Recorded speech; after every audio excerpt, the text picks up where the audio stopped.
The Biden mishandling classified docs saga intensifies as a special counsel is appointed to investigate. I'm Kristi Leigh, and here's today's Daily Brief. I'll have what the timing of the special counsel appointment tells us. Plus, while Biden's legacy is muddied, hear how the GOP wants to clear Trump's name. You're not supposed to acknowledge election fraud exists, but perhaps social media will let it fly since a Republican is accused. And hear why the Russia-Ukraine conflict could last for years.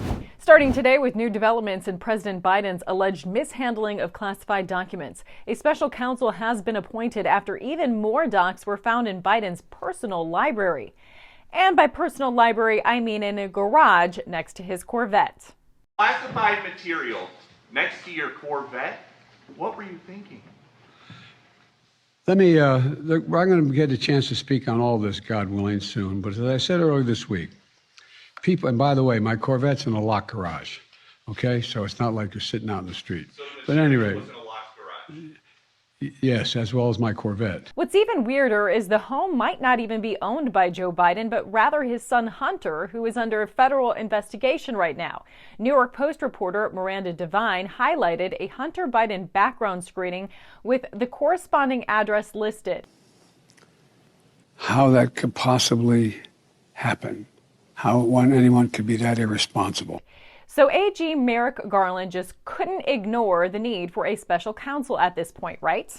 Well, about that, we now know, as Breitbart reports, Garland appointed a special counsel to investigate Trump, not Biden, on November 18th. That's 2 weeks after the first set of classified documents were found in Biden's possession.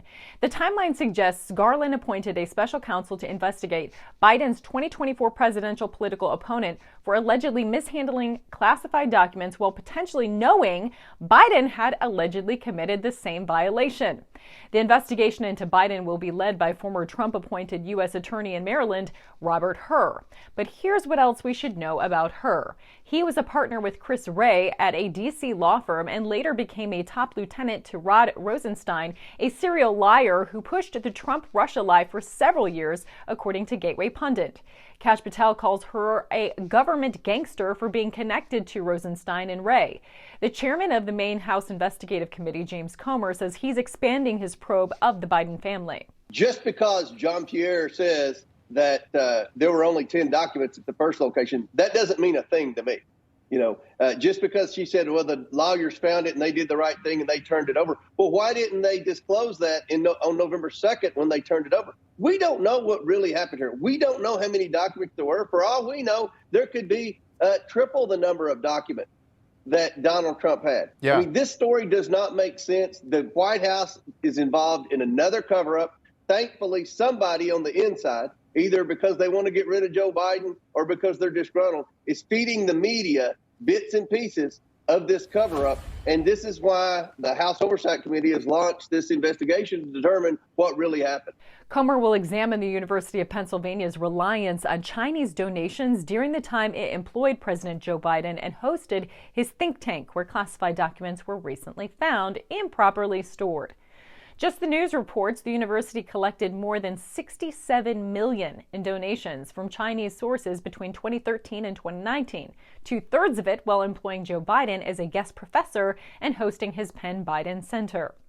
Meanwhile, the GOP is looking to clear President Trump's name. McCarthy says he will look at expunging the Trump impeachment, according to The Hill.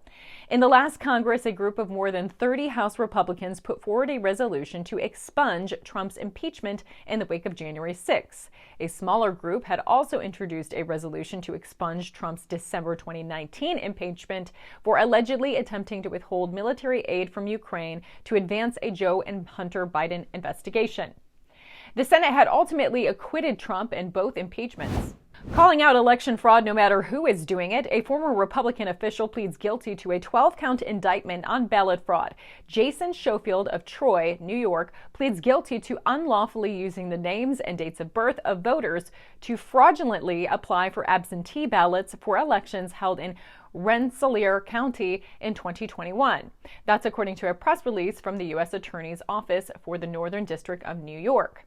Schofield is a former Republican county elections commissioner. He faces up to 5 years in prison for each of the 12 counts and steep fines. His plea agreement required that he immediately resign from the RCBOE. And an Alabama Democrat is indicted on voter fraud charges. The indictment accuses Albert Turner Jr., Democrat chairman of Alabama's Perry County Commission, of voting multiple times in last spring's primary election and of engaging in ballot harvesting during the midterm general election in November.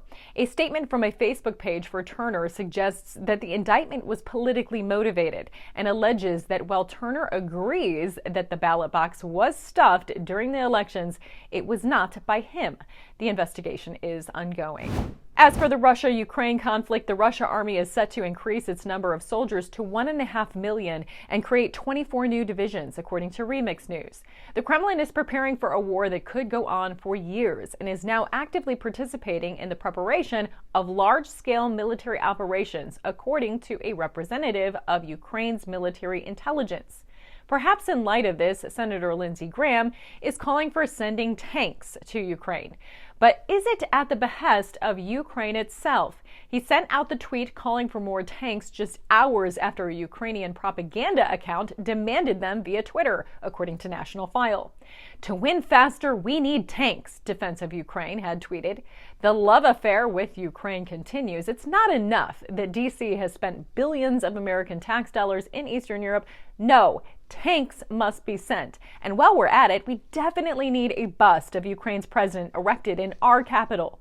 Seriously. Republican Rep. Joe Wilson of South Carolina filed a resolution earlier this week directing the Fine Arts Board of the U.S. House of Representatives to obtain a bust of Vladimir Zelensky for display, according to the Washington Times. In December, he told the Charleston Post and Courier that Ukraine's fight against Russian aggression reminded him of the American Revolution. So here's today's takeaways. A special counsel is appointed to investigate Biden's potential mishandling of classified docs, but it comes months after the first documents were discovered, and the attorney appointed has some suspect connections. The GOP is looking into expunging Trump's impeachment. Election fraud does exist, and both sides are not only capable but face legal action. And there's no end in sight for the ongoing Russia-Ukraine conflict. The cost is immeasurable. To learn more, be sure to go to AmericanFaith.com and subscribe to our daily newsletter. For American Faith, I'm Kristi.